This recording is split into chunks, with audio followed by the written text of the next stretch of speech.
მშვიდობის ძვირფასო ტელემაყურებლებო, დღეს 22 სექტემბერია, ორშაბათი, ეთერშია ერთსლოვნების დილა, კახა მთიაშვილთან და სოფიო კუჭავასთან ერთად.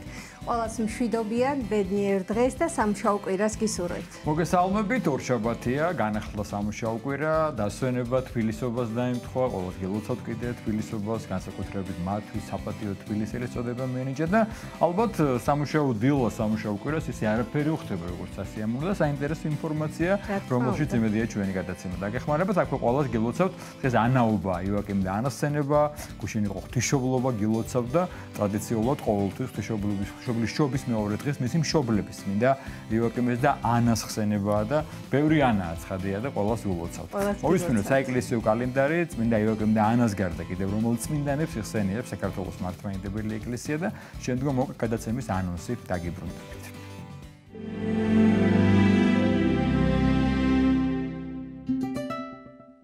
22 სექტემბერს წმინდა მართლმადიდებელი სამოციქულო ეკლესია მოიხსენიებს წმინდა და მართალ იოაკიმესა და ანას, ყოვლადწმინდა ღვთისმშობლის მშობლებს, წმინდა მოწამე სევერიანეს, ღირს თეოფანე მმარხველს და აღმსარებელს, წმინდა მოწამეებს ხარიტონს და სტრატორეს, ნეტარ ნიკიტა კონსტანტინეპოლელს, მესამე მსოფლიო საეკლესიო კრებაზე შეკრებილ მამებს. დღევანდელი დღის მფარველი წმინდანების ლოცვით და მეოხებით უფალმა დაიცვას და დაიფაროს სრულიად საქართველო. ამინ.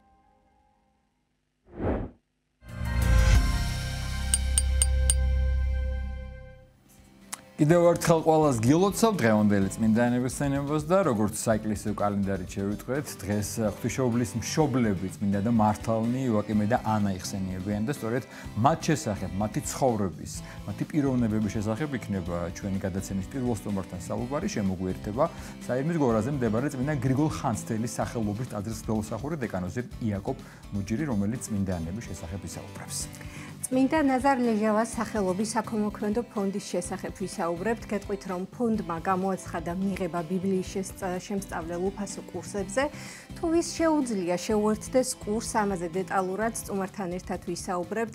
ასევე შევეხებით ფონდის საქველმოქმედო პროექტებს და რა თქმა უნდა, თემაზე სასაუბროდ შემოგვერთდება წმინდა ნაზარ ლეჟავას სახელობის ფონდის დამფუძნებელი იღუმენი ნაზარი ბასილაია. გასული შაბათ-კვირა, როგორც უკვე აღნიშნეთ და ეს უკვე ყველა მიცის, 20 და 21 სექტემბერი მოგეხსენებათ თბილისობა იყო და თბილისობას აღნიშნავენ დედაქალაქი, არა მაგრამ დედაქალაქი, სხვადასხვა ქალაქების სოფლების თუ სხვადასხვა ქვეყნის ადამიანების კი რომლებიც სტუმრად იმყოფებოდნენ საკმაოდ მრავალფეროვანი პროგრამით დატვირთული. ღონისძიების გახსნა ეწებოდა ჩვენი ჟურნალისტი ნინი გალაშვილი, ნინი ყოველთვის ადგილებში სადაც საინტერესო შესაბამისი ღონისძიებები ან გამოფენები იმართებოდა. მომზადდა სიუჟეტი ამ ფერადი უკვე საშემოდგომო თბილისობის შესახებ და ნინი უფრო მეც მოგვიყვება დასკვნით ნაწილში თავის სიუჟეტით. ასეთი პროგრამა გელოდებათ და როგორი ამინდი გელოდება, ამას უკვე გვეტყვის ჩვენი სინოპტიკოსების მიერ შედგენილი ამინდის პროგნოზი და დილიდან ყოველ შემთხვევაში თბილი ამინდია. წინა დღეებში როგორ ზამთარი გვეგონა, მგონი ისევ გამოთქვა და როგორ გაგრძელდება დღევანდელი დღე და მთელი კვირა ნახოთ.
მოგესალმებით კიდევ ერთხელ და გელოცავთ დღევანდელ დღესასწაულს, გავლენ მარიამობას გელოცავთ და სწორედ სწავლება ღვთისმშობლის შესახებ როგორია და ასევე დღევანდელ წმინდანზე, წმინდა იოაკიმ და ანაზე გვესაუბრება ჩვენი გადაცემის პირველი სტუმარი, საერმეზე მდებარე წმინდა გრიგოლ ხანძთელის სახელობის ტაძრის მღვდელმსახური დეკანოზი იაკობ მუჭირი. მშვიდობის მამა იაკობ.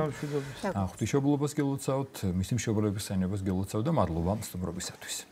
მამა იაკობ, ჩვენი თემა არის სწავლება ღვთისმშობლის შესახებ, იმიტომ რომ გუშინ იყო, მაგრამ კიდევ დღესასწაულია, წარგზავნა რამდენიმე დღეში იქნება და ცხადე ამ დღესასწაულს ეიმობდა ტრადიციულად მეორე დღეს მისი მშობლების, წმინდა და მართალნი, ესეთი სახელწოდებით შეამკო წმინდა ეკლესიამ იოაკიმე და ანა. რომლებიც სხვათა შორის ჩამოლოცვის დროს, აი თუ დააკვირდებიან მორწმუნენი, ალბათ დაკვირებული არიან მშობელთა ღვთისათა. ესე მოიხსენიებიან და სხვათა შორის მკითხების დასმულა შეიძლება მათ თვითონ ვერკვივა, რომ თუ ღვთისმშობლის მშობლები არიან, რატო ეწოდებიან ღვთისმშობლებად.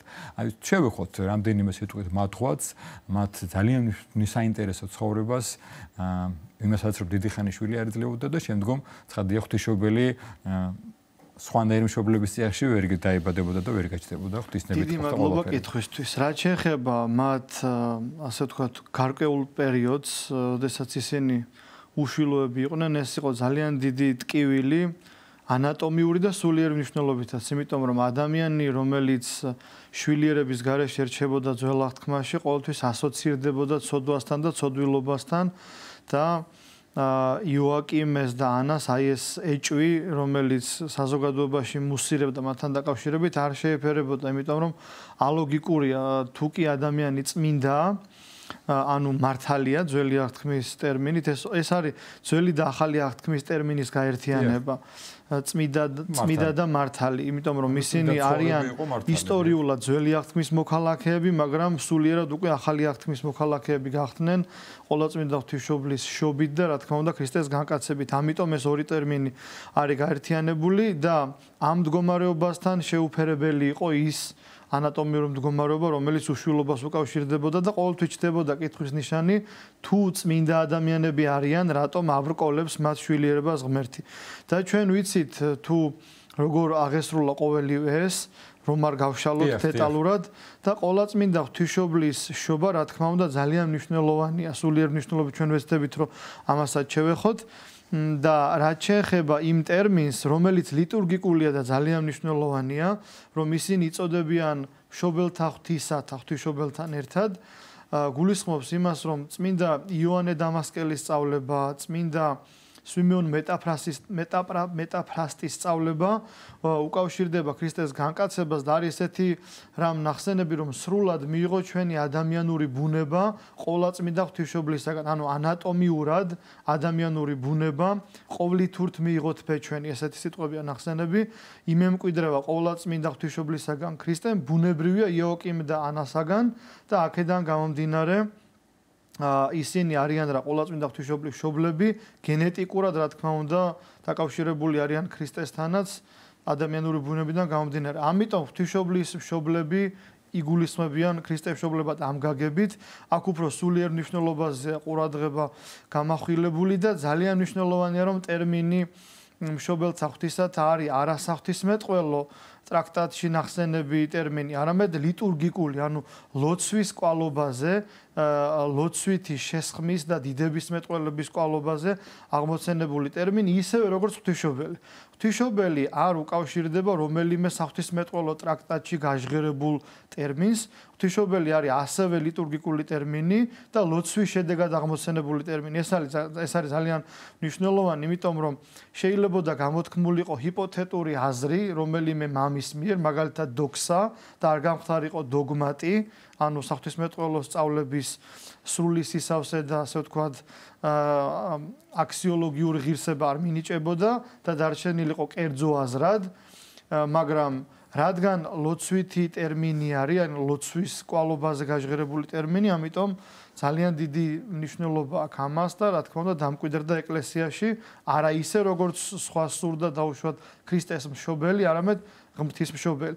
რაც შეეხება უშუალოდ ღვთისმშობელს, ასევე მნიშვნელოვანია, რომ ღვთისმშობლის შესახებ სწავლება არის ერთ-ერთი დოგმატური სწავლება, მარიოლოგია ეწოდება ამას და მარიოლოგია პირდაპირ ასევე ეფუძნება გარდა საღვთისმეტყველო, ასე ვთქვათ, ტრაქტატების, ასე ვთქვათ, სწავლებას, და თუნდაც ლიტურგიკულ ტერმინოლოგიას უპირველეს ყოვლისა სახარებისეულ სწავლებას.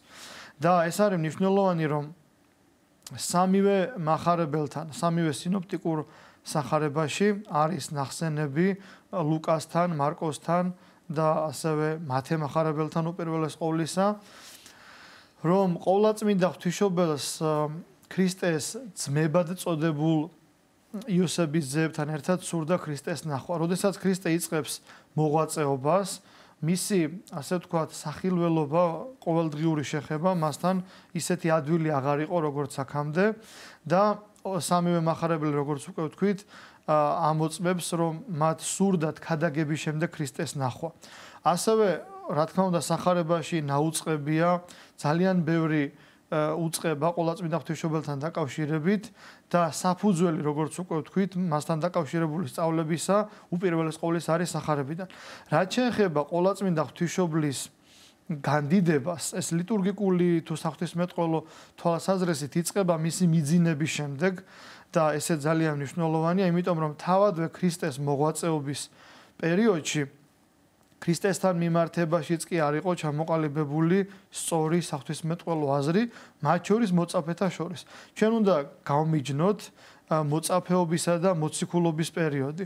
მოწაფეობის პერიოდი არის ის პერიოდი, როდესაც ქრისტე მოუწოდებს ამა თუ იმ მოციქულს და შეიძლება ითქვას ერთგვაროვნად გაჟღერებული ტერმინი უკავშირდება ამ მოწოდებას, შენ მე შემომიდეგ, აი აქედან იწყება თითოეული მათგანის ინდივიდუალური დამოწაფება და სახარებისეულ სწავლებაში არის კონკრეტული მიმართულება, შეიძლება ითქვას, მოწაფეთა მიმართ გაჟღერებული და ძალიან ბევრი ასეთი, აი მაგალითად უკვე თუ მე მდევნეს, თქვენც აგდევნენ, უკვე თუ სიტყვანი ჩემნი დაიმარხნენ, თქვენიცა დაიმარხნენ. თუ არ შეგიწყნარებენ რომელსამე ქალაქში, რომელიმე დასახლებაში, განიბერტყეთ მტვერი ამ ქალაქისაგან და სოდომი და გომორი უმოლხინესი იქნება. როდესაც წახვალთ სამოციქულო მოღვაწეობის ასპარეზისათვის, როდესაც მოემზადებით, ნუ წაიღებთ ნუც ბარანთ, ნუც ვაშკარანს, ნუც ორ შესამოსელს ჭამდი წინადაგებულთა თქვენთა. იერუსალემით ნუ განეშორებით ვიდრემდე შეიმოსოთ ძალი მაღლით. აი უამრავი სწავლება შეიძლება ჩვენ გავიხსენოთ, რომელიც უშუალოდ მოწაფეებს უკავშირდებათ და მოწაფეობის პერიოდი სრულდება ქრისტეს ამაღლების შემდეგ შეიძლება ითქვას, როდესაც აი ეს განსწავლა მათი მახარებლობითი დასრულდა და უშუალოდ სულთმოფენობის დროს ისინი აღიხსნენ სულიწმინდის მადლით, იქამდე კი ემზადებოდნენ საამისოდ და მერე იწყება უკვე მოციქულობის პერიოდი.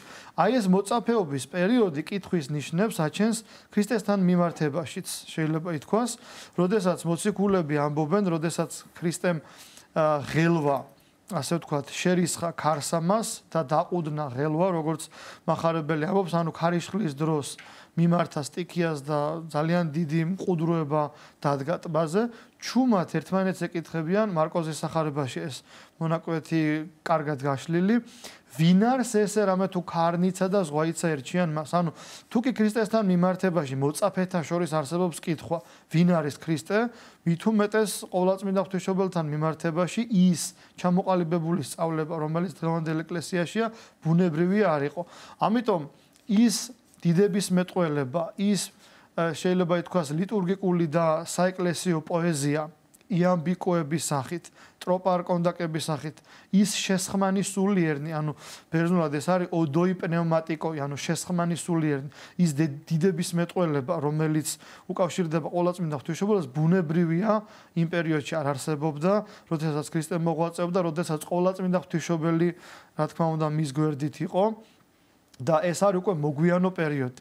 აი ამ ასე ვთქვათ, სწავლების ჩამოყალიბების პარალელურად იყო მცდელობები, რომ სწავლება გაუკუღმართებულიყო. იყო მცდელობა, როდესაც დაუშვათ რაღაცნაირად გაუკუღმართება შემოვიდა ყოვლადწმინდა ღვთისმშობლის შესახებ სწავლებაში. მაგალითად, დასავლური ეკლესია ამბობს ესეთ რამეს, რომ ყოვლადწმინდა ღვთისმშობელს არც კი შეეძლო, რომ აღესრულებინა ცოდვა.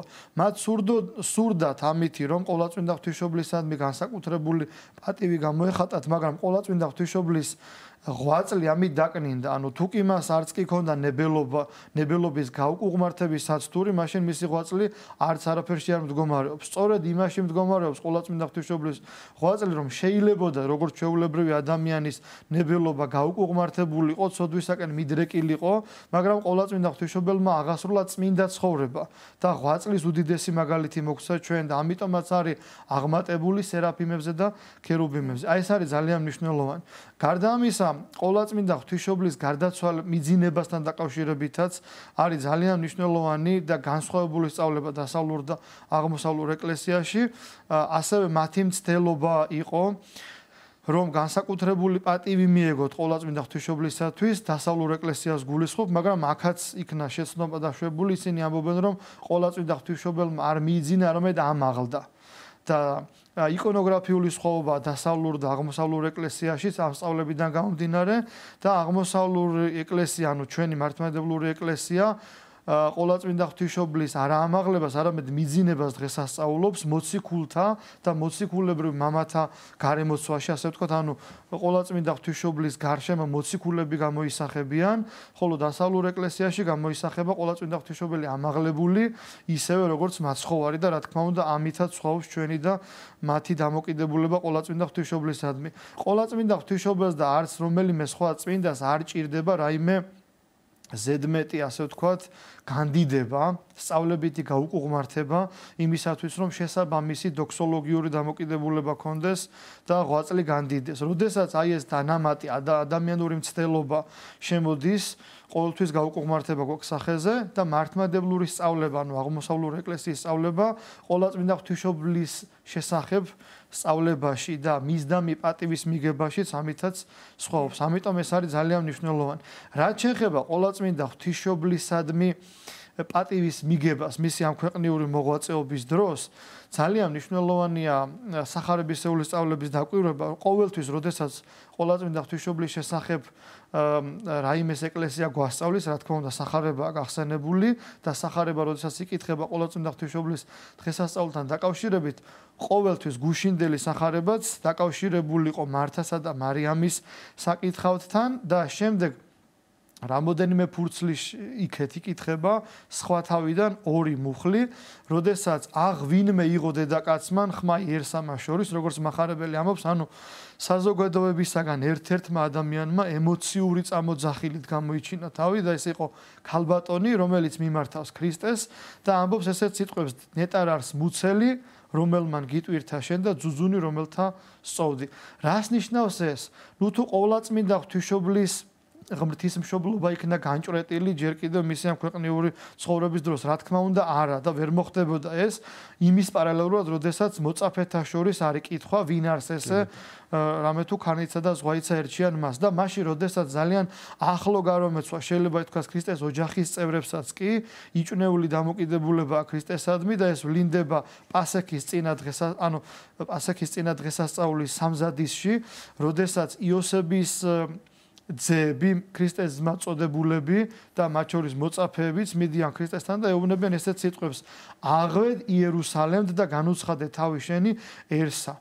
რას ნიშნავს ეს, რომ მათაც ჰქონდათ კითხვის ნიშანი ქრისტესთან მიმართებაში და არა მარტო ერს ჭირდებოდა განცხადება ქრისტესი, არამედ მათ ჭირდებოდათ განმტკიცება განმარტების თანახმად. და როდესაც ესეთი გარემოება იყო, ბუნებრივია ყოვლადწმინდა ღვთისმშობელს ვერ განადიდებდნენ იმ ისტორიულ მონაკვეთში, როგორც ყოვლადწმინდა დედას. ამიტომ მეორე განმარტება უფრო მნიშვნელოვანი, რომ ეს იყო ემოციური და მათ შორის ფამილარული წამოძახილიც კი. უბრალოდ იმ, ასე ვთქვათ, ასპექტში გაჟღერებული, როდესაც რომელიმე ცნობილ ან წარმატებულ ადამიანს შეიძლება მიმართავდა რომელიმე ადამიანი. შეიძლება ესეთი რეპლიკა შეიძლება ითქვას გაჟღერებულიყო იმპერატორისადმი. უფრო მეტიც ისტორიული კუთხით თუ დავაკვირდებით ჩვენ და ისტორიულ, ასე ვთქვათ, კვლევას, იმ ისტორიული კონტექსტების გააზრებით, რომელ კონტექსტშიც, ასე ვთქვათ, ესა თუ ის მოვლენა აღესრულებოდა, ქრისტეს მოღვაწეობის დროს უფრო დიდი ალბათობით შეიძლებოდა იმპერატორისადმი მიემართათ ეს სიტყვები როგორც ღმერთისადმი, ვიდრე ქრისტესადმი, იმიტომ რომ იმპერატორები ითხოვდნენ საღვთო პატივის მიგებას და ძალმომრეობით ახდენდნენ ამას და ქრისტე რა თქმა უნდა ამას არ აღასრულებდა.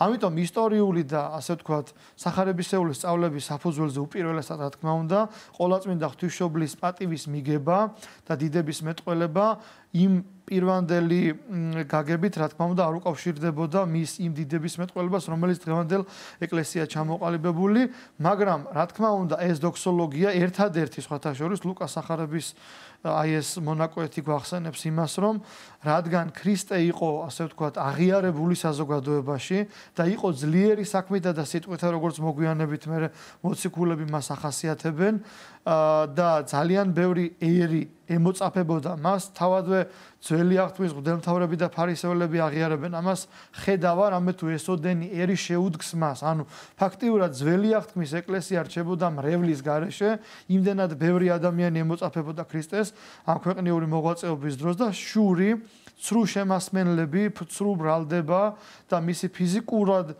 ანგარიშწორება, მასზე ფიზიკური ანგარიშწორების გეგმარება და მისი ჯვარცმის, ასე ვთქვათ, წინასწარ განზრახულობა და დაგეგმვა სწორედ ამან განაპირობა. ამიტომ ეს და ყველაფერი ძალიან მნიშვნელოვანია და ქრისტეს მოღვაწეობა, სახარებისეული სწავლება უპირველეს ყოვლისა არის საფუძველი მარიოლოგიური სწავლების, ანუ ყოვლადწმინდა ღვთისმშობელთან დაკავშირებული სწავლების. მამა იაკობ, ადამიანთა ხსნაში, კაცობრიობის ხსნაში რა როლი აქვს დედა ღვთისმშობელს და რატომ მივმართავთ თქვათ დედა ღვთისმშობელს შუამდგომლობისთვის? შეგვეციენ და გვაცხოვნეთ. ერთადერთი ცხოვნებით მაცხოვრის გარდა რომ გვაცხოვნოს, იმიტომ რომ ცხოვნება ეს ღმერთის უფლება და პრეროგატივაა. დიახ. ძალიან კარგი კითხვა ეს. ჩვენ აი ის ყოვლადწმინდა ღვთისმშობლის შესახებ სწავლება, რასაც ახლა დღეს ვაჟღერებთ, უპირველეს ყოვლისა ნაკვები არის კიდევ ერთხელ ვამბობ ლიტურგიკული ტექსტებით.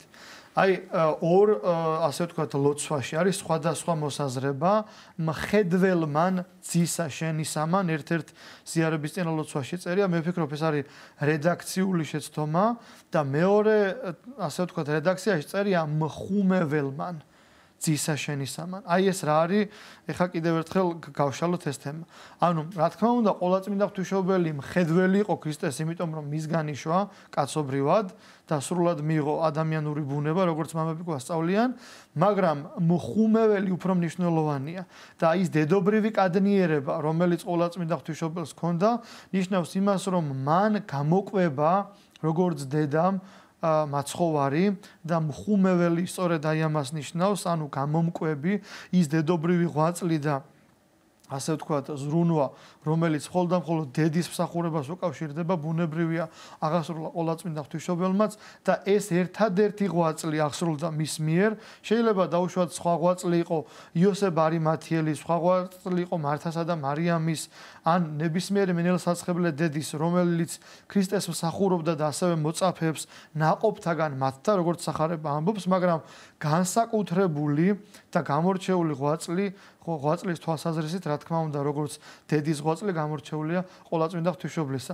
ამიტომაც ბუნებრივია ეს ლიტურგიკული, ასე ვთქვათ, აქცენტი ძალიან ბევრ რამეზე გვაფიქრებს, განსაკუთრებული კადნიერებაც აქვს აი ამ ღვაწლიდან გამომდინარე და მხოლოდ მას შეეძლო საღვთო განგებულების შეცვლა.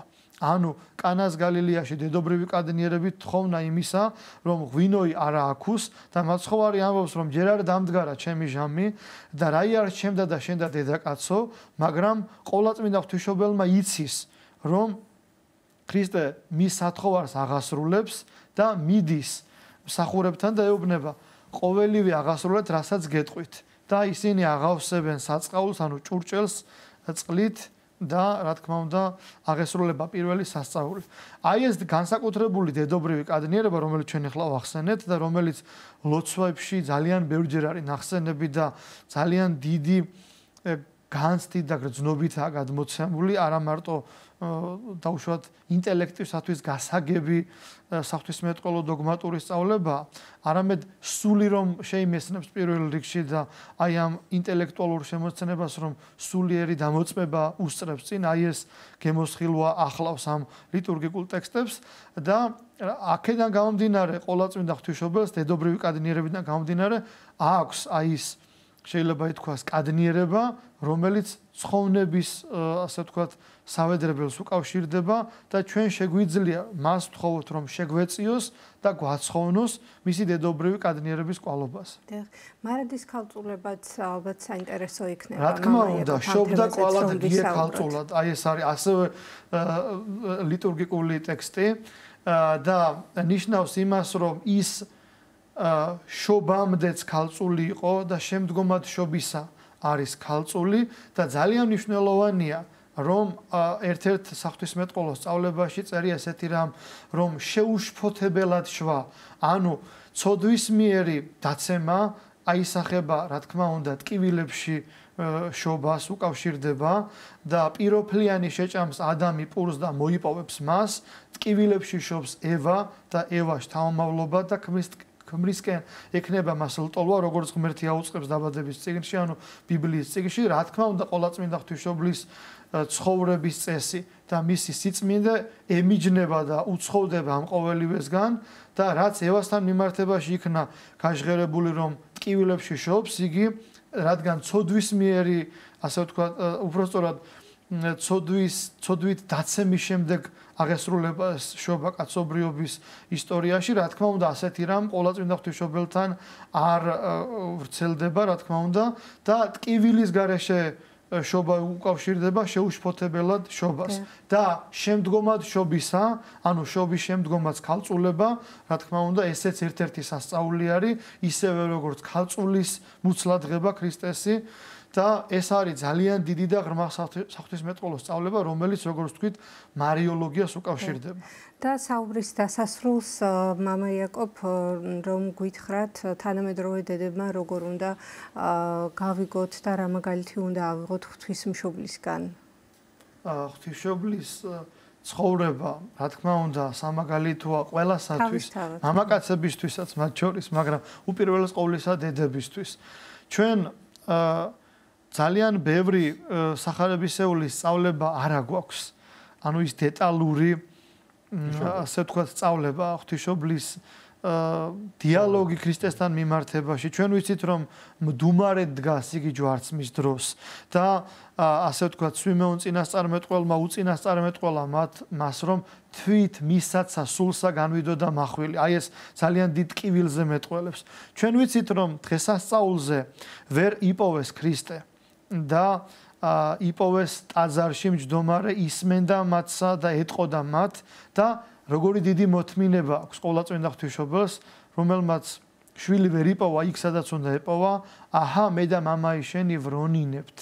აი ეს არის ძალიან დიდი მაგალითი მოთმინებისა და უპირველეს ყოვლისა რაც ჩვენ სახარებიდან ვიცით და კონკრეტულად ეს მაგალითი არის ძალიან ძვირფასი და დედებმა მოთმინებით პირველ რიგში უნდა მივბაზოთ მას შვილებთან მიმართებაში. მადლობთ მამა იაკობ. საერთმეზე მდებარე წმინდა გრიგოლ ხანძთელის სახელობის ტაძრის თოფსახურე დეკანოზი იაკობ მუჯირი გვესაუბრებოდა. 9 საათია ერთ-ერთ აღლავინოთ უფლისადებელი ლოცვა და დაგებრუნდებით გადაცემის სხვა სტუმართან ერთად დაგველოდეთ.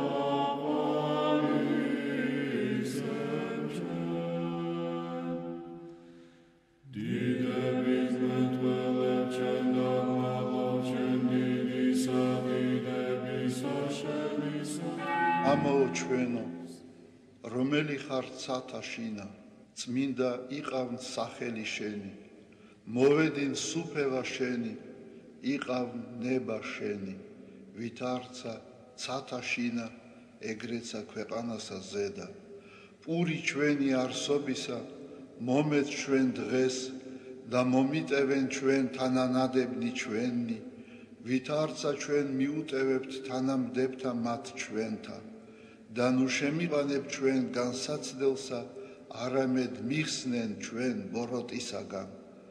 რამე თუ შენი არს სუფევა, ძალი და დიდება, მამისა, დაძისა და წმინდისა სულისა, აცდა მარადის და უკუნითი უკუნისამდე. ამინ.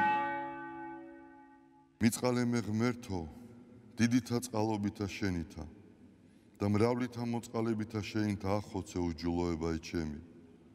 უფროს განბანე მე უჯულოებისა ჩემისაგან და ცოდვათა ჩემთაგან გამწმინდე მე. რამე თუ უჯულოება ჩემი მე უწყი და ცოდვა ჩემი წინაშე ჩემსა არს მარადის. შენ მხოლოსა შეგწოდე და ბოროტი შენ წინაშე ვყავ, რათა განმართლე სიტყვათაგან შენთა და ზლოს ჯასა შენსა. რამე თუ ესერა უჯულოებათა შინა მიუდგა და ცოდვათა შინა მშამე დედამან ჩემო. რამე თუ ესერა ჭეშმარიტება შეიყვარე, უჩინონი და დაფარონი სიბნისა შენისანი გამომიცხადენ მე. მასხოვრო მე უსუბითა და განწმინდე მე. განბანო მე და უფროს თოვლისა განსპეტაკნე, მასმინო მე გალობაი და სიხარული და იხარებნე ძვალნი დამდაბლებულნი. გარე მიაქციე პირი შენი ცოდვათა ჩემთაგან და ყოველი უჯულოებაი ჩემნი ახოცე. გული წმინდა დაბადე ჩემთანა ღმერთო და სული წრფელი განმიახლე გვამსა ჩემსა. ნუ განმაგდებ მე პირისა შენისაგან და სულსა წმინდასა შენსა ნუ მიმიღებ ჩემგან. მომეცმე სიხარული მაცხოვარებისა შენისა და სულითა მთავრობისათა დამამტკიცე მე. ვასწავლე უჯულოთა გზანი შენი და უღმრთონი შენ და მოიქცენ. მიხსენ მე სიცხთაგან ღმერთო, ღმერთო ცხოვრებისა ჩემისაო. იხარებდეს ენა ჩემი სიმართლესა შენსა. უფალო, ბაგენი ჩემნი აღახვენ და პირი ჩემი უთხრობდეს ქებულებასა შენსა. რამე თუ უკეთუმცა გენება, მსხვერპლი შემცა მეწირა, არამედ საკვერთხი არ აგთნდეს. მსხვერპლი ღმრთისა არს, სული შემოსრული, გული შემოსრული და დამდაბლებული ღმერთმან არა შეურაცხყოს. კეთილი უყვა უფალო ნებითა შენითა სიონსა და აღეშენენ ზღუდენი იერუსალიმისანი. მაშინ გთნდეს მსხვერპლი სიმართლისა შესაწირავი და ყოვლად დასაწველი. მაშინ შესწირნენ საკურთხეველსა შენსა ზედა ზვარაკნი. დიდება მამასა და ძესა და წმინდასა სულსა, აწდა მარადის და უკუნითი უკუნისამდე. ამინ. ალილუია, ალილუია, ალილუია. დიდება შენ და ღმერთო. ალილუია, ალილუია, ალილუია. დიდება შენ და ღმერთო. ალილუია, ალილუია, ალილუია. დიდება შენ და ღმერთო ჩვენო, დიდება შენ და. ღვთისმშობელო ქალწულო გიხაროდენ, მიმაგლებულო მარიამ უფალი შენთანა. კურთხეულ ხარ შენ დედათა შორის და კურთხეულ არს ნაყოფი მუცლისა შენისა. რამე თუ მაცხოვარე გვიშევ სულთა ჩვენთა. უფალო დიდება შენ და გადაარჩინე და გამთლიანე საქართველო. უფალო დიდება შენ და გადაარჩინე და გამთლიანე საქართველო. უფალო დიდება შენ და გადაარჩინე და გამთლიანე საქართველო.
მეტად საინტერესო ამბავზე ვაგრძელებთ, ესე იგი ჩვენ საუბარს ძალიან ბევრს სურს ხოლმე, რომ შეისწავლოს წმინდა წერილი, შეისწავლოს ბიბლია, უფრო მეტად გაერკვეს სიღრმისეულად და საერთოდ მე ვფიქრობ, საჭირო და მოვალეობაც არის ქრისტიანის რომ იცოდეს რა წამს, როგორ სიწამს, რა აღსარებლობის წამს და ამის არსებობს სხვა საშუალება და სწორედ ამაზე გვინდა ახლა ვისაუბროთ, შევეხებით ამ თემას და შემოგვერთა წმინდა ნაზარ ვეჟავას სახელობის საქველმოქმედო ფონდის დამფუძნებელი იღუმენი ნაზარი ბასილაია მამანაზარ დილომშვიდობისა, მადლობა სტუმრობისათვის, ამობრძანებისთვის. ძალიან საინტერესო თემაა, თქვენმა ფონდმა გამოაცხადა უფასო კურსებზე მიღება ბიბლიის შესწავლის შესახებ. მე ვთქვი, რომ მართლაც მნიშვნელოვანია, ბევრს ეს განსაკუთრებით მრევლო შეიძლება მრევლის წევრი არ იყოს, იწყებდეს, აინტერესებდეს, წმინდა წერილში გაერკვიოს და პირველ რიგში თუ არის დაყოფილი დავუშვოთ ვისთვის შეიძლება, ვისთვის არ შეიძლება, თუ ხელმისაწვდომია ყველასთვის და როგორ ხდება, რა არის საჭირო რომ ამ კურსებზე მოხვდნენ. უფასოა ეს ყველაფერი ერთად. დილამშვიდობის, მოგესალმებით, მე ვესალმებ ტელემაყურებელს. მოგეხსენება ჩვენი ფონდი მოღვაწეობს უკვე 2020 წლიდან, მისი უწმიდესობისა და უნეტარესობის საქართველოს კათოლიკოს პატრიარქის ლოცვა-კურთხევით და ჩვენი ფონდის მიმართულება გახლავთ განსაკუთრებული საჭიროების მქონე ბავშვებზე და შეშემა უკაცრავად და ხანდაზმულ მოხუცებზე, რომელს მარტო ხელა მოხუცებზე ზრუნვა. ასევე ჩვენი პრიორიტეტი და მიმართულება არის შეიძლება ითქვას საგანმანათლებლო სფეროში ჩვენი წვლილი შეტანა და ჩვენ წლებია ფიქრობდით როგორ მოგვეწოდებინა საზოგადოებისთვის ღვთის სიტყვა. და გადავწყვიტეთ რომ რადგან დღეს მოგეხსენებათ როგორი ეპოქა გახლავთ და ონლაინ პლატფორმები როგორ პოპულარულია საზოგადოების ყველა ფენაში და ყველა ასაკობრივ ჯგუფში ძალიან მარტივად. დიახ, ტელეფონი და smartphone-ები და ასე შემდეგ მიჯაჭული გახდა საზოგადოება შეიძლება ითქვას ამ ონლაინ სამყაროს და smartphone-ებს და ასე შემდეგ რომ გადავწყვიტეთ რომ ეს პლატფორმაც გამოგვეყენებინა შეიძლება ითქვას მისიონერული გაგებით. პირველ რიგში ჩვენ ცადეთ ეს სატესტო ვერსია გავგეკეთებინა ბატონ გიორგი გვასალიასთან ერთად, რომელიც არის გამორჩეული პროფესორი და შესანიშნავი პედაგოგი. განსაკუთრებით კარგი გადმოცემის უნდა ბიბლიისა და რეალურად ჩვენ ეს ერთი კურსი დავხურეთ და დავასრულეთ. და ეს იყო საცდელი და რადგან ჩვენთვის პირველი იყო ესე საჯაროდ ჩვენ თქვენთან ერთად ამეთერიდან გავაჟღერეთ, მაგრამ რეალურად სოციალურ ქსელებში არ გაგვისაჯაროებია მიღება საბუთების, იმიტომ ეს იყო უფრო სამრევლო კრებულისთვის დავიწყეთ, რომ გვენახა რა შედეგი გვექნებოდა. ასე ვთქვათ, მოსინჯეთ. რა თქმა უნდა, მოსინჯეთ და ეს კურსი საკმაოდ წარმატებული იყო და ესეთი ადამიანები, რომლებიც შეიძლება ითქვას, რომ იყვნენ პირველად ახალ ნერგი შეიძლება ითქვას ქრისტიანობაში, მათ ძალიან კარგი ესეთი წყურვილი გაუშვათ, რომ ბიბლიის უკვე შესწავლა და თითქმის ყოველდღიური ურთიერთობა ჩამოყალიბებოდათ. ეხლა უკვე ჩვენ დავიწყეთ მეორე კურსი, რომელიც არის საერთოდ არ არის ეს კათოლიკური ეკლესიის მრევლისთვის, ეს არის ყველასთვის, ვისაც სურვილი აქვს განურჩევლად წამსისა, აღსარებლობისა, განურჩევლად ასაკი გვაქვს მხოლოდ შეზღუდვა 20 პლუსი, ან 20 წლიდან, დიახ, 20 წლიდან ზევით არა გვაქვს ბოლოს ზღვარი არა გვაქვს და საკმაოდ დიდი გამოხმაურება მოყვა. ეხლა მეორე ჯგუფის პედაგოგი იქნება დეკანოზი დავით თავაძე, რომელიც ასევე არის თეოლოგიის დოქტორი და თქვენი ხშირი სტუმარი და გამორჩეული სასულიერო მასწავლებელი და ასე თქვა პედაგოგიური ნიჭით დაჯილდოებული. არაჩვეულებრივი ლექტორი და გამორჩეული პერსონა როგორც სასულიერო ასევე პედაგოგი. ასევე საოცრად თრობელი. რა თქმა უნდა და ამიტომ შეირჩა ეს სხვადასხვა მასწავლებლებთან ასე რომ თქვა და პედაგოგებთან ვაპირებთ გავაკეთოთ რაღაცა ექსპერიმენტი შეიძლება ითქვას. თქვენ მამანაზარ რომ ეს არ არის გათვლილი მხოლოდ რეალურს. რატო ვიძახი ამას რომ ხანდახან მგონიათ ეს სხვადასხვა კურსები იქნება თუ სასწავლებელი იქნება თუ რაღაცა იქნება ონლაინ საზოგადოების გონია რომ აუცილებელია რომ მოთხოვს რომ შეისწავლო ნაზიარები უნდა იყოს აღსარებული ეს ყველაფერი და პირიქით შესაძლოა მე სურვილით გაუჩინოს ან თუ არ უნდა არ არის არავინ იძულებით არავინ არ აზიარებს არავინ არ ატარებს პირველ ლოცვაზე აქ არის უბრალოდ განათლებაზე და განმარტებაზე არანაირად ეს არ არის კიდევ ერთად სწორი ის არის ხო თქვენი აქცენტი რომ არანაირად ეს არ არის მოთხოვნა შიდა სივრცე რაღაც ეკლესიის მრევლისთვის ეს თუ უნდა ეკლესიის მრევლი იყოს ანუ იქნება ეკლესიის მრევლი თავი ჩვენთვის ის გახლავთ რომ ადამიანებს გაუჩინოთ იდეა იმისა რომ მოუნდეს უკვე იდეა და წყურვილი რომ ღვთის სიტყვას დაეუფლოს აი დღეს მოგახსენებათ რომ საზოგადოებაში ღმერთის დეფიციტის გამო რა მდგომარეობა გვაქვს მნიშვნელობა არ აქვს საქართველოს იქნება სოფლიოს პოლარიზების პოლიტიკა და ასე შემდეგ და ეს რაღაც აგრესიის სული რომელიც არის ადამიანში ჩემი აზრით და ალბათ ყველა ქრისტიანის აზრით იმით არის განპირობებული რომ ღვთის სიტყვაში და წმინდა წერილში არ ეძებენ პასუხებს კითხვებზე მამანაზარ ძალიან კარგი აქცენტი გააკეთეთ თქვენ და მე თავში ერთგვარად ვახსენე და მინდა კითხოთ და ეს ჩემი თავიდან გავინერე პირველ ჩემ დავს უთხრა ხანდახან ჩვენ ბოლო პერიოდში მაყოფილდებით იმით, მათ შორის მრევლის წევრებით, რომლებიც შეიძლება წლები დადიან, რომ აი უბრალოდ წიროლოცვას თავის დარით, რაც აუცილებელია და თითქოს ამით შემოიფარგლება ჩვენი ქრისტიანობა ან ჩვენი ეკლესიურობა. რამდენად კიდევ ერთხელ რომ გავუსვათ ამას ხაზი და უთხრათ ყველას. კიდევ ერთხელ ვიძახით ჩემი დაწყებული, რამდენად საჭიროა და აუცილებელიც კი რომ ვიცოდეთ საფუძვლები, რა გვწამს, რასთვის მივიდეთ ეკლესიაში. რა თქმა უნდა, წმინდა წერილი. აი ერთ მაგალითს მოვიყვან, შეიძლება კავშირში არ არის, გუშინ ერთ-ერთ ჩემპიონატს მიულოცე მარიამო. ღვთისმშობლის შობა. ქვია მარიამი. და მითხრა რომ დღეს მარიამობაო, არ ვიცი. ხო, განკითხოთ არ ვიძახი, ეს ვიძახი უბრალოდ ეს ხანდახან ამიტომ რომ ჯერდებით იმას რომ რაღაც სიტყვაზე სანთელს დავანთო. ანუ დღეს მოგეხსენებათ აი ღირებულებათა რხევის ეპოქამ ფაქტორულად ჩვენ წიგთანაც დაგვაშორა. ანუ წიგნიერება როგორც საერო ესევე საეკლესიო პრაქტიკაში ძალიან მნიშვნელოვანია და ბიბლია რომელიც არის ღვთისგაზრდობილ კაცთა ბიბლიოთეკა არ არის ისე შეიძლება ითქვას ეკლესიის მრევლშიც კი ისე ყოველდღიური გამოყენებადი და საჭირო შეიძლება რა ვიცი ესეთი წყარო რომელთაც ფაქტობრივად ესე უშრეთი წყარო ღმერთთან ერთობის. და სწორედ ამის გამოყენება ჩვენ გვჭირდება ნებისმიერ საკითხში. აი თუ ბიბლიით არ ხელმძღვანელობს ქრისტიანი და ბიბლია არ არის მისთვის შეიძლება ითქვას დასაწყისი და დასასრული ანი და ჰოე და წმინდა წერილი არ არის საზრდო სადაც პასუხებს უნდა ეძებდეს ყველა კითხვაზე. ну ხშირ შემთხვევაში ჩვენ ვიღებთ იმ შედეგს რაც გვაქვს. ამ ფანატიზმს. რა თქმა უნდა, რეალურად წიგნიერების პრობლემამ გამოიწვია ბიბლიასთან დაშორება და ეკლესიაში ასე თქვენ ბრძანეთ ისო წმინდა წერილი საუკაცრავად წმინდა ზიარება და ესეთი საფრთხე ქრისტე არის უმთავრესი ქრისტიანისთვის, მაგრამ წმინდა წერილის გარეშე ეს არის როგორ გითხრათ, იცით, აი ხშირ შემთხვევაში შეიძლება იყოს მექანიკური აქტი, იმიტომ თუ შენ წმინდა წერილს არ იცნობ, რატო ეზიარები ქრისტეს სადახორი, ან რო არ იცი ძველი აღთქმა, თქვათ მინიმუმ ძველი აღთქმის დაბადება არ იცი, თქვათ რა არის და როგორ სამყარო შექმნის შესახებ არა გაქვს რაღაცა გაქვს Facebook-ის პოსტების დონეზე შეცნობილი შენი სარწმუნოება ან ტრადიციული ღირებულება ან მხოლოდ შენთვის. ამისთვის მხოლოდ წმინდა ზიარებით ამას ვერ შეიცვლება. ან ძალიან მარტივად, რატო ქვია იმას ძველი აღთქმა და ამას აკელია. დიახ, რა არის? დიახ, რატომ აი თქვათ ახლა ამ ბიბლიის კურსში, რომელსაც მამა დავითი წაიკითხავს სრულად, აქ იქნება 2 სემესტრი, რა თქმა უნდა, ძველი აღთქმის და ახალი აღთქმის, ანუ ძველი აღთქმიდან რო დაიწყებს ადამიანის შესწავლას თუ რა იყო ზოგადად ქრისტემდე რა გაიარა იმ საზოგადოებამ, როგორ მოხდა სამყაროს შექმნა, რატო იყო უკვე ქრისტეს განკაცება საჭირო, როგორ მზადდებოდა ეს პერიოდი წინასწარმეტყველი, ასე შემდეგ, ასე შემდეგ. ეს გონია რომ ძველი აღთქმის ღმერთი და ახალი აღთქმის სხვადასხვა ღმერთი. არა, ეს გამოიწვია, მაგრამ ჩვენ ეკლესია, ჩვენი აზრით და სასულიერო პირებმა ჩვენ პირველ რიგში უნდა გავაკეთოთ ერთი რამ. ბიბლიასთან უნდა დავაკავშიროთ, ღვთის სიტყვასთან, წმინდა წერილთან უნდა დავაკავშიროთ ეკლესიაში მოსული ადამიანი და არა მარტო ეკლესიაში მოსული ადამიანი. ანუ მისიონერობა დღეს არ არის მხოლოდ აზაში რომ მოვა იმას ვესაუბროთ ჩვენ. ჩვენ ღვთის სიტყვა უნდა შევიტანოთ ყველა სახლში, ყველა ადამიანის გულში, გონებაში, რა ბერკეტის გვექნება. და დღეს სიმართლე გითხრათ, ახლა მე ონლაინ პლატფორმის მომხმარებელი შეიძლება აქტიური ვიყო, მაგრამ სწავლება მაინც მირჩევნია არა ონლაინ. მაგრამ რა თქმა უნდა, წიგნთან ურთიერთობა მირჩევნია, რა რეალურად ეს მოთხოვნა დღეს არ დგას. აი განსაკუთრებით ახალგაზრდა თაობაში. და დღეს ჩვენი ამ ვინც გაიარა რეგისტრაცია, დაახლოებით 100-ზე მეტი იყო, რამდენიმე დღის წინ და ჩვენ რეგისტრაცია უკვე დავასრულეთ. პირველი ჯგუფის, მაგრამ ნახეთ რა ჩვენ ვთხოვეთ ხოლმე ერთი რამ, ასაკობრივი მიეთითებინათ თავიანთი ასაკი, მიეთითებინათ ნუ რეგიონის საკონტაქტო მონაცემები და ასე შემდეგ და ერთადერთი რამ სამოტივაციო წერილი. რატომ გინდა ბიბლიის შესწავლა? ახლა ზოგს რაღაც ადეკვატური პასუხები აქვს, ზოგს არა აქვს ადეკვატური, მაგრამ ეს არ ნიშნავს, რომ ჩვენ ამას ვიღაცას ვაკნინებთ. პირველ რიგში მოტივაციით შეირჩევა პირველი ჯგუფი. და შემდეგ უკვე თუ საჭიროება გახდებოდა, ფიქრობ რომ გახდება, იმიტომ რომ ონლაინ პლატფორმაზე თუ არ იქნა ინტერაქცია და მხოლოდ იქნა ეს რაღაცა მონოლოგის რეჟიმში პროფესორი, ალბათ ესე შეიძლება მოსაწყენი გახდეს ძალიან საინტერესოა შინაარსი ამ სამოტივაციო წერილების მამნაზარ თავის რომ აი ძირითადად რაზე არის აქცენტი და ყურადღება გამახვილებული. ბევრს აქვს ესეთი წერილიც იყო რომ მე დავდივარ ტაძარში ვეზიარები, მაგრამ ბიბლიას არ ვიცნობ კარგად. აი ესეთი წერილი იყო ძალიან ბევრი. არის კიდე რამდენიმე სასულიერო პირის დაგვიკავშირდა და თუ უნდათ მათ მრევლს, აი მაგალითად მედავითნები არიან და არის კარგი მედავითნე, მაგრამ არ იცნობს წმინდა წერილს.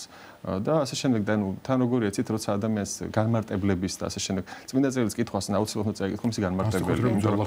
რა თქმა უნდა, ძველი აღთქმა უფრო რთული თემა შეიძლება იყოს დღეს როგორ გითხრათ, აი დღევანდელი საზოგადოების, დღევანდელი ყურისთვის, რომელიც გაუცხოებულია რეალურად ქრისტეს ჭეშმარიტებასთან და მხოლოდ ახალი აღთქმა ზედაპირულად იცის. ხო, მისთვის ახლა ძველი აღთქმა არის რაღაცა მეტაფიზიკური მდგომარეობა, რომელსაც უმაღლესი მათემატიკა ასე რომ ვთქვათ, რომელსაც პირველ კლასს ვერ ასწავლებს, მაგრამ ფიზიკურად აღარ შესწევდეს უნარი იმის რომ გააგრძელოს. ამიტომ არის საჭირო განმარტება და ხა მამა დავითი ხა რა ვიცი გამორჩეული პედაგოგია ბატონი გიორგი გვასალია და ეს რაღაც ესეც საკმაოდ მაღალი კლასის და მაქსიმალურად შეძლეს ნუ ბატონმა გიორგი მაქსიმალურად შეძლო რომ მიეტანა ღვთის სიტყვა წმინდა წერილის სწორი გაგებით ამ ადამიანებთან დღეს ეს ადამიანები თვითონ აგრძელებენ ნუ არ შეწყვიტეს მათ წმინდა წერილთან ურთიერთობა თვითონ უფრო დაინტერესდნენ უფრო დაიწყეს კითხვა აქტიურად, იმიტომ რომ ცოტა რთული გასაგები რეალურად არის, როცა არა გაქვს შეხება, ჯერ სალიტერატურო ცოდნა რო არა გაქვს სხვა მხრივაც.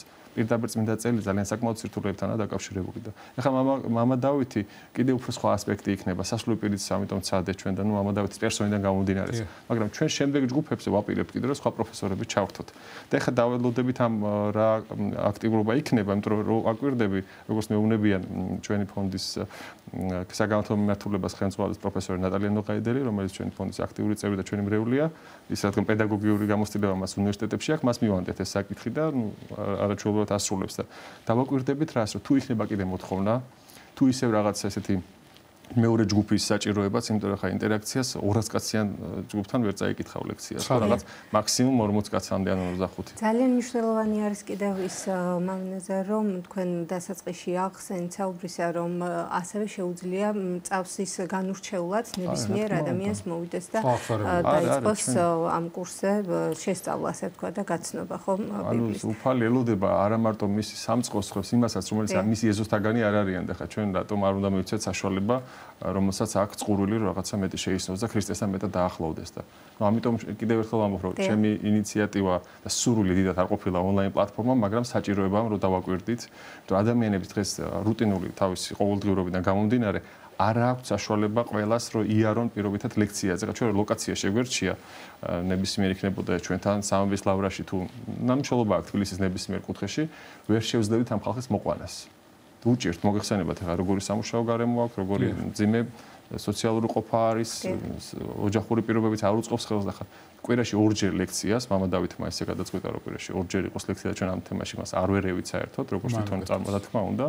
ნატალია ნოყაიდელი და მამა დავითი ერთად გადაწყვეტავენ მას ორივე პროფესორი და ორივე უმაღლეს სასწავლებლში ასწავლის და პირველი ლექცია პირველი კურსი რო გავედით კვირაში ერთხელ იყო თავის ინტერაქციით და საათნახევარიანი იყო ეს და ბოლოს ისე იყო რომ ბატონ გიორგის ვეუბნებოდი რომ თქვენ თუ არ დაასრულებთ ამას ეს არ დასრულდება შეიძლება ღამის პირველ საათამდე და იყო რაღაც საკითხები და სტუდია რო გაჩნდა იყო რომ არასვენებენ ამ კაცს მოსაუბრია რომ რეგლამენტ არც ერთ რეგლამენტში არ ჯდებოდა ლექცია ხა 2 საათს უკას და უკვე კიდევ იყო მასხოვნა და ისაც არ ეძინებოდა ბოლომდე არ შეიძლება გვიანი იყო ძალიან ესე და ეხლა ნახოთ მამა დავითანაც როგორ წარიმართება ჩვენ უკვე რეგისტრაცია დასრულებულია ამ კვირის ბოლოს უკვე დაუკავშირდებიან ფონდის საორგანიზაციო საკითხებს ვინც ხელმძღვანელობს რა როგორ იქნება გვექნება აუცილებლად შევეცდებით რომ ვინც თბილისი და რუსთავიდან არის რომ ესე შევხვდეთ პირისპირას და იქაც რაღაც ღია კარის დღის გავსი ჩავატაროთ და ვინც უკვე რეგიონებიდან უმეტესობა რეგიონებიდან გვაქვს მოთხოვნა სიმართლე გითხრათ არის ბათუმი არის მესტია სამტრედია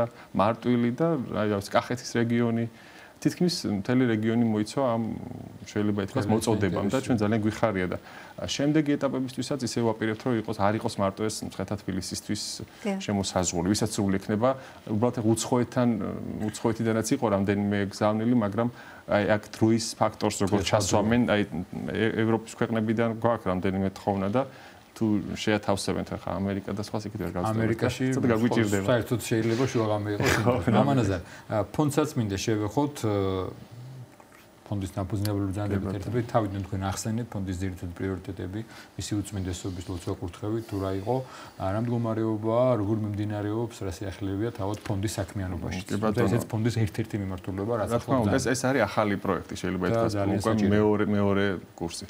და რაც შეეხება ფონდის საქმიანობას ჩვენ ისე ვაგრძელებთ განსაკუთრებული საჭიროების მქონე ბავშვებთან და მოხუცებთან ურთიერთობას მარტო ხელად ძირითადად მოხუცებთან, რომელსაც ჩვენი თანადგომა ჭირდებოდა, ჩვენ არ მიგვიტოვებია ეს ხალხი და ეხლა უბრალოდ ახალი პროექტი შევემუშავეთ იქაც, რომ რეალურად ნაზარლეჟავას ფონდი არ არის რაღაც ესეთი ორგანიზაცია, რომელსაც აქ რაღაც სახელმწიფო ფონდი, პირიქით ჩვენ გადავწყვიტეთ, რომ ჩვენი სამრევლოს ბაზაზე ადამიანები, რომლებიც სხვადასხვა საქმიანობას ასრულებენ, ზოგი ფინანსური დირექტორია, ზოგი ბუღალტერი, იურისტი თუ ასე შემდეგ, სამრევლო კონტექსტით მსახურობს ამ ხალხთან. ვიღაცა დებს ფინანსურ რესურსს, მატერიალურ რესურსს, ვიღაცა ფიზიკურ და გონებრივ რესურსს, რომელიც არის, რა თქმა უნდა, ორივე საჭირო.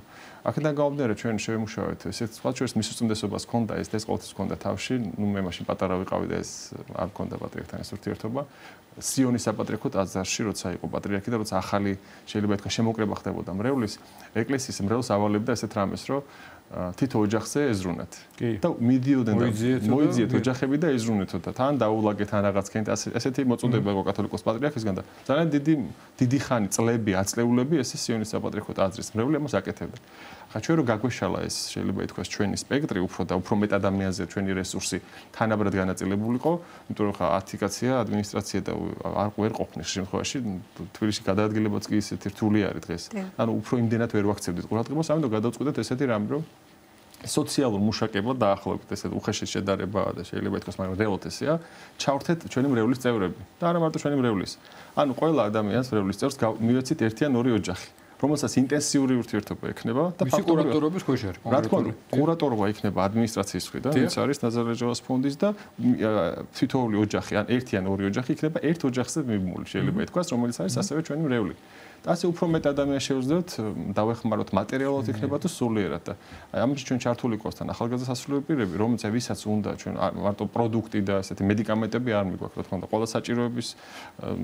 ყველა საჭიროებას უზრუნველყოფთ მას ამავდროულად ჩვენ თუ მას სასულიერო პირი ჭირდებათ თუ მოჭირდება ზიარება იქნება ეს თუ აღსარება ყველას ამივდივართ და სასულიერო პირებს რაღაც იყო პერიოდი რომ არაქრისტიანებიც ითხოვდნენ და მივდიოდით რა ვიცი ხა სხვა წამსადებს ეხმარებოდით და ნუ გვიხსენით პანდემიის დროს არც ის ხარ შეგვიწყვეტი ეს პროცესი.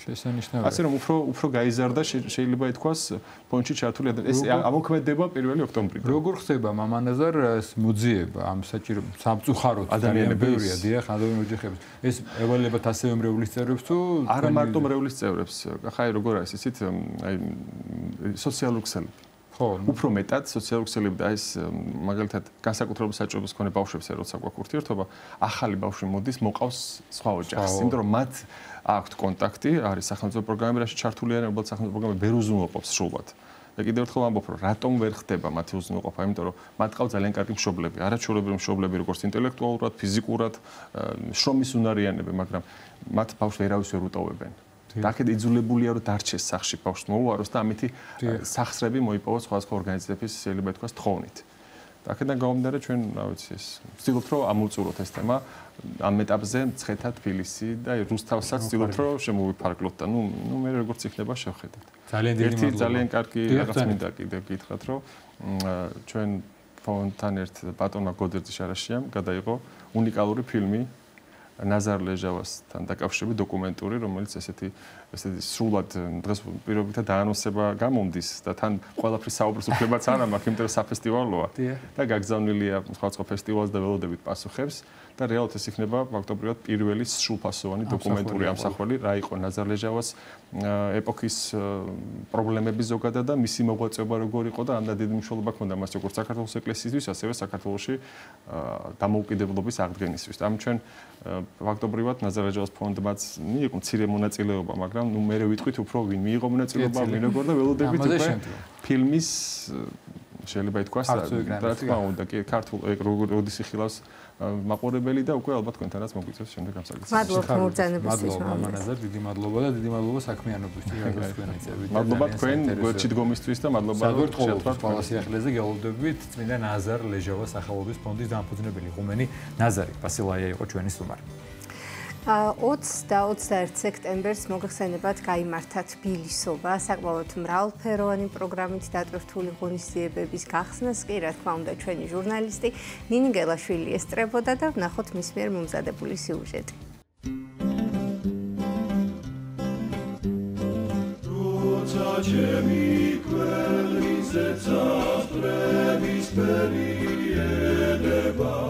ყოველი წლის შემოდგომაზე თბილისი განსაკუთრებულად ფერადდება. ქუჩები ყვავილებითა და ქართული ორნამენტებით ირთვება და ახალგამომცხვარი თონის სურნელით გაჟღენთილი ქალაქი, სადაც ქართული სიმღერისა და ცეკვის ხმა ისმის, ბედნიერი ადამიანებით ივსება. ეს თბილისობაა ჩვენი ქალაქის ისტორიის, ტრადიციებისა და თანამედროვეობის სიმბოლო და გამორჩეული დღესასწაული.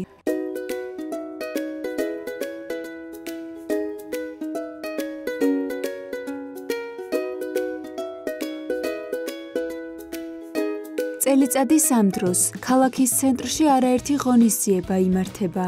თბილისის მერიის მხარდაჭერით წლევანდელ თბილისობაზე, რიყის პარკსა და ორბელიანის მოედანზე სხვადასხვა კულტურული და გასართობი ღონისძიება გაიმართა.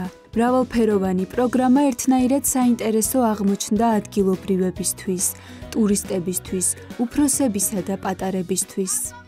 მე აქ ჩემ დაიკოსთან, ჩემ დედასთან და ჩემ მამასთან ვარ ერთად მოსული. ეს დღე იმიტომ მიყვარს, რომ ძალიან კარგი გავერთობი და ასე შემდეგ. დღეს არის თბილისობა და არის ძალიან მაგარი დღესასწაული და არის მაგარი ღონისძიება. გილოცავ თბილისობას. დღესასწაულზე მოსულ სტუმრებს შესაძლებლობა ჰქონდათ დაეთვალიერებინათ ხელოვანთა გამოფენები, დაეგემოვნებინათ ქართული კერძები და მოესმინათ სხვადასხვა ჟანრის მუსიკა. ჩვენ გახლავართ ახალციხისა და ტაო-კლარჯეთის ეპარქიიდან, წმინდა ნინოს, სოფელ ლუდის წმინდა ნინოს დედათა მონასტრიდან. წარმოდგენილი გვაქვს ჩვენ მონასტერში დამზადებული ნატურალური პროდუქტი, ღვინოს სახით, ასევე სამკურნალო მცენარეები, მურაბები, რომელსაც ჩვენ თვითონ ვამზადებთ ნატურალური პროდუქტიდან. ყველას გილოცავთ დღევანდელ დღეს და მერთმა ბევრი სიხარული და ნუგეში არ მოგაკლოთ. თბილისობა არის ყველა თბილისელისთვის განსაკუთრებული ღონისძიება და მე მგონი, რომ ყველა ბედნიერია ყველა თბილისელი თბილისობას. ბაჭიკუდა, მართალია ბაჭია, მაგრამ მე ბაჭიკუდა დავარქვი. ეს არის პანდა, რომელიც არის ჩემთვის უსაყვარლესი სათამაშო. აი, ჯამბაზიც მყავს. ვაი. ცოტა ოღონდ არეული გვაქვს.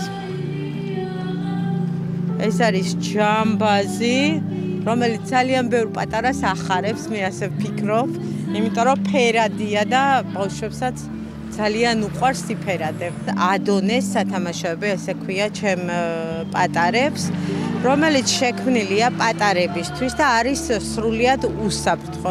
გილოცავ თბილისობის დღესასწაულს.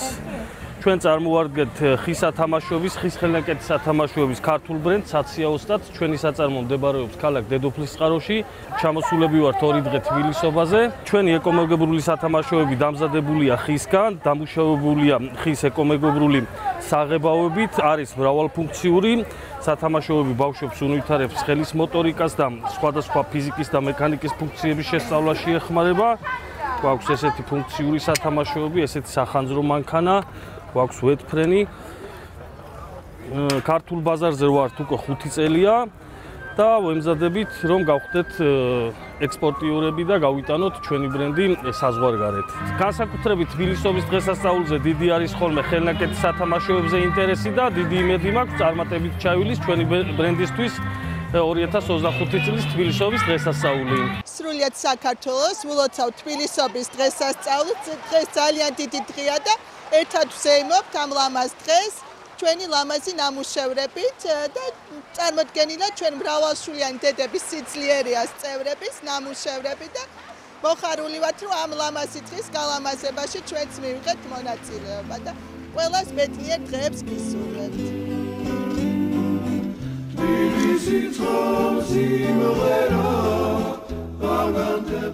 თბილისობის დღესასწაულზე კიდევ ერთხელ გაცოცხლდა ქალაქის მრავალსაუკუნოვანი ისტორია, ქართული კულტურა და უძველესი ტრადიციები.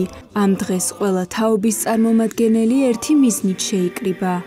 კიდევ ერთხელ შეეგრძნო ის თბილისური სტუმართმოყვარეობა, რომლითაც მთელი მსოფლიო გვიცნობს.